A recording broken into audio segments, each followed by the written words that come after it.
Okay, Serious and Silliness brings you another edition of Anabolic Academy. And this is a show where I take questions from Instagram.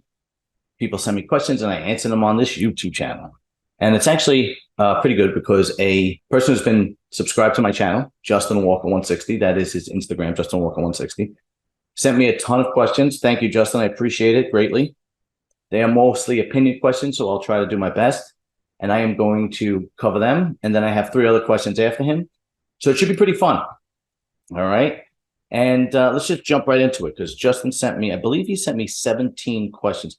Some of them I can't answer because some of them are female division questions, and I don't follow girls. I don't really follow anything more than women's bodybuilding, but I don't know. We'll get started. Okay. First question from Justin Walker 160. Who's the best bodybuilding head judge in your opinion? My opinion is Steve Weinberger. Anytime he judges a show, it always seems fair. Anytime there's another show that he's not judging, it could go either way. That's just my opinion. Let's see. Next question. When did you get interested in fitness and bodybuilding as a sport? How were you introduced? So it was 1998, and I was working at a Gold's Gym in Staten Island, New York.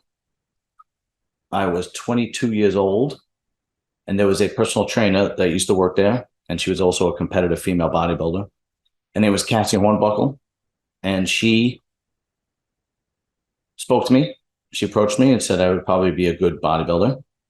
And then I remember saying to her, I don't have the size, I'm not big enough, and blah, blah, blah. And she goes, you don't have to be huge to be a bodybuilder. You could be, symmetrically sound and do really well as a bodybuilder. And she gave the example of Sean Ray at the time. Sean Ray, obviously, at the time was a champion bodybuilder, and he did not have the size the other guys have, but he would still beat them, right? And then we went to the Mr. Staten Island in 1998, and then I believe we went to the Atlantic States in 98. And then the year later, she trained me for the Mr. Staten Island 1999. That's exactly right. Okay. Who's the best poser in women's bodybuilding division currently? I would have to say Andrea Shaw. She is a tremendous poser on stage. I think it's because of her ballet and cheerleading background. She really is. She's so fluid on stage. She looks amazing. Who's the best poser in the open men's bodybuilding division? I would have to say either Sergio Oliva Jr. or Samson Dowda, although probably Sergio. I'd go with Sergio.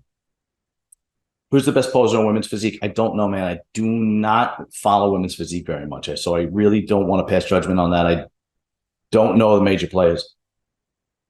Now, who has the best stomach vacuum in women's open bodybuilding? Oh, I have no idea.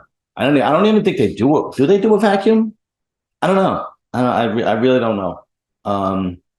Who has the best stomach vacuum pose in men's classic physique, in your opinion? I have to go Bumstead. He is he seems to be basically the poster boy for what they want in men's classic physique, even the posing, and including that front double bi with the vacuum. In the figure category, okay, I don't really follow figure. I had a couple of figure girls on that I know personally that have been on my show. Cynthia Jillian is like the Linda Murray of figure. Do you agree? I honestly, again, I don't follow figure too much. I really don't know. For the fitness division, do you think Missy Trescott will win 6 Miss Olympias titles, or will it be Whitney Jones? I mean, I guess you could never count Missy Trescott out. That's all I have to say. She seems to be the GOAT of women's fitness. Do you think Kai Green will ever come back to compete again or keep doing other? I don't think Kai Green will ever compete again. I don't think Phil Heath will ever compete again. I think Kai likes the idea of people guessing because it keeps him relevant. But no, I don't think he's ever going to compete again. Do you think Big Ramy will retire due to the injuries? No, I don't think he's going to retire. I think he's going to continue to compete. And I think, as I said in my bodybuilding babble, I said I think he's going to wind up doing the Olympia this year and placing even worse than he did last year. That's just my opinion. Maybe I'm wrong, but that's my opinion. Do you see a rising star that has qualified for the Miss Olympia WBB that stood out to you this year? Well, obviously, the Russian girl, Natalia, that's trained by Dennis James. She was obviously really good. I don't think she could beat Andrea Shaw, but she was really good. Who is the best up-and-coming male open bodybuilder star this year, in your opinion, who qualified for the Mr. Olympia? So as of 2023, everybody who qualified so far, okay, obviously Samson qualified. He won the Arnold Classic, right? Aside from him, I'd have to go with Tony Burton. I really like Tony O's physique. I think he has great symmetry, great balance, great shape, great X factor, great V taper, tremendous round muscle bellies. He doesn't really have any weak spots. If he puts 10 pounds of muscle on, he's going to be a dangerous bodybuilder. Do you know any other YouTube channels that talk about fitness and muscle that I'm aware of? Well, I always watch RX Muscle. Dave is great when it comes to, he does, what is it called? Ask Dave, which is similar to this, which is obviously where I got this idea from, right? Anabolic Academy. And people ask questions and he gives his answer. And the other one that I watch is Desktop, but RX Muscle number 1, number 2, Desktop Bodybuilding. In your opinion, give me your prediction of who will be placed in the top 5 this year's Mr. Olympia. Okay, top 5. Heidi Chopin. This is in no particular order. I'm just giving you the top 5. Heidi Chopin, Derek Lunsford, Nick Walker, Samson Dowda. And who will be 5th? Who will be 5th? Who will be 5th? I think Big Ram is going to get knocked out, personally. I would have to maybe say Hunter. Hunter has made a lot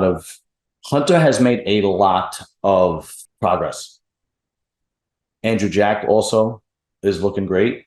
Yeah, number 5 I think would be either one of those two. If I'm forgetting somebody, write in the description.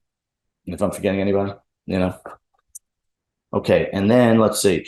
Have you seen Julia Witzel this year? If so, what do you think about her as a female bodybuilder? I really have not seen her. Do you think Heidi Chopin will win the next Mr. Olympia, or do you see someone else taking it this year? This year is a coin toss. I think this year Heidi can win, but if he does, I think it's over after this one. Because Derek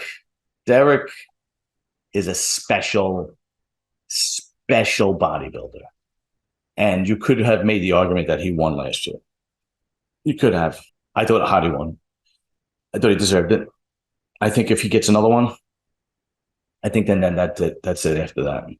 But it's very possible that he could repeat. All right. Thank you, Justin Walker. Truly appreciate all the questions. It makes the show much better when I have a lot of questions. So thank you very much. Okay. Fran is the man sent me 2 questions. I'm assuming this one is a joke, but I'm going to answer it anyway.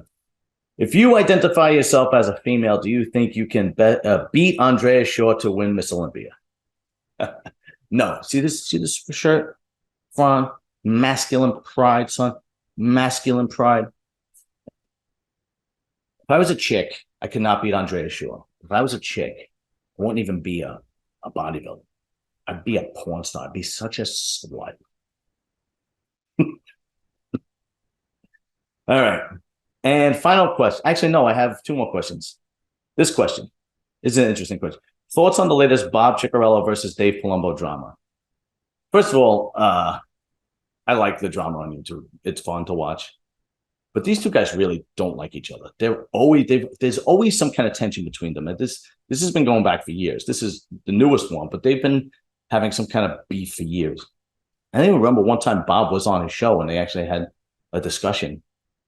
I'd have to go back and look because this was several years ago. I don't remember. But anyway, in the latest saga between Dave Palumbo and Bob Cicherillo, they were arguing over men's physique. So the IFBB is thinking about putting a weight and height limit on men's physique because it works for classic physique. So Dave's argument is that it's not going to work for physique, for physique because they don't judge legs. And therefore, since they don't judge legs, if they need to lose weight or make weight, they could just not train legs and lose some muscle in their legs and then still continue to have that tremendous upper body. Dave's suggestion is just to give them a basic what you're looking for, right? And I mean, I tend to agree with Dave on this because we have seen that in other divisions. Like, for example, women's physique. They tell them what they're looking for. You're too big. You belong in women's bodybuilding. If you want to stay in women's physique, you got to tone it down. Or in the reverse, for women, if you want to be in women's physique, you're you're too small. You should be in women's figure. You got to put some more muscle on to be in women's physique. And so it goes either way. So they do that, right? They just give the competitor a generalized idea of where they belong and what they should do to be a better athlete.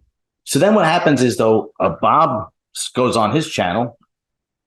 And okay, first of all, I got to reiterate, I don't know Bob. I never met the guy. I don't know him. He's a great MC. I mean, that goes without saying. The guy's a great MC. He has a tremendous voice, which is why I think the podcast will do well. You know, he's a great speaking voice. But he kind of took a couple of shots at Dave, saying that they do judge legs, which, as far as I understand, they don't judge legs. But Dave went back and asked the judge, and the judge said, we don't look at legs. So then Bob called his product snake oil, because every time Dave does his show, he has his species nutrition stuff right on his desk next to him so you could see it. He's promoting his line. I mean, I would do the same thing if I had them. I mean, I'm wearing the shirt, right, that I'm trying to sell, so I'm kind of doing the same thing. So Bob calls this stuff snake oil, which I've used Dave's stuff. I've used Fiberlize, which I continue to use. Fiberlize is great. And I've used his whey protein, again, as two excellent products. That's the only two things I've used for Dave that I continue to use, but it's fantastic. So I have the utmost respect for Dave Palumbo. I've been a fan of his since, I believe, 1998. This is the first time I actually saw him. He was at the Mr. Staten Island show that I was looking at, that I was watching. I was in the audience, and I never met him, but I saw him. I remember he had this plaid shirt with no sleeves, right? And he was just humongous human being, just tremendous. I never saw anybody that big before, right? And then I love his RX muscle. And the guy has helped me, and he's always supported me with my YouTube channel. And I could email him or text him and ask him a question. He gets right back to me. He really is a good dude, right? So I have the utmost respect for him. And I don't think Dave would go on his show, his own show, and say something that's inaccurate. I think Dave would research anything he's unsure of, just like he did with the judging of legs with men's physique. He called up a judge that he knows, and he says, do you judge legs? And they said, well, let me look at legs. He's not the kind of guy that's just going to talk, right? He's going to, whatever he says it's going to be accurate, especially when it comes to anabolics and supplementation and bodybuilding in general. The guy is a genius when it comes to that stuff. So yeah, I agree with Dave, obviously. Again, I don't know Bob that well. He seems to nitpick a little bit. He seems to, be a little, I don't know. What's the word? I don't know, obnoxious maybe? No, that's not the word on here. I have no clue. But definitely makes for good YouTube. It was good drama, that's for sure. I love watching that crap, and everybody likes watching that crap, right? I mean, All right, last question. Does Mike Rizzo have any weak spots? So obviously Mike Rizzo dominated the Empro Classic this past weekend. It was the best Mike Rizzo we ever saw. The guy looked amazing. Clearly the winner. Just clearly he came out and the show was over. Does he have any weak spots? Yeah. And what's funny is it's his butt. It's his coolie, his booty, small. He's got to work on his glutes. It's funny because he's in shape. He's striated. It just, it's kind of like he has his tremendous legs, his hamstrings, big back, and he's got his little butt, right? So it kind of throws the physique off a little bit. I don't even think they take points away from it. But if I had to nitpick something, that would be it, right? That's about it. But the guy he is now going to be in the talk for the top 10 in the Olympia this year. That's how good he was. So kudos to him, man. He is really making a great showing. He's a tremendous, tremendous bodybuilder. And that's about it. So that wraps it up for another edition of Anabolic Academy. So if you haven't subscribed yet, please subscribe. Please like. Please share. Please DM me if you want one of these shirts, masculine pride shirt, if you're very masculine like me. Or if you want I have a regular Serious and Silliness shirts, right? It's just my logo and the Serious and Silliness on the back. You can DM me on Serious and Silliness on Instagram, or email me, unclejohn1201@gmail.com, and we'll send you one of those shirts out. And that's about it. And I truly appreciate all the questions. Justin Walker and Fran is the man from Instagram. Thank you very much for making the show better. Every week. Thank you, guys. Okay, later. Peace. Time for the gym.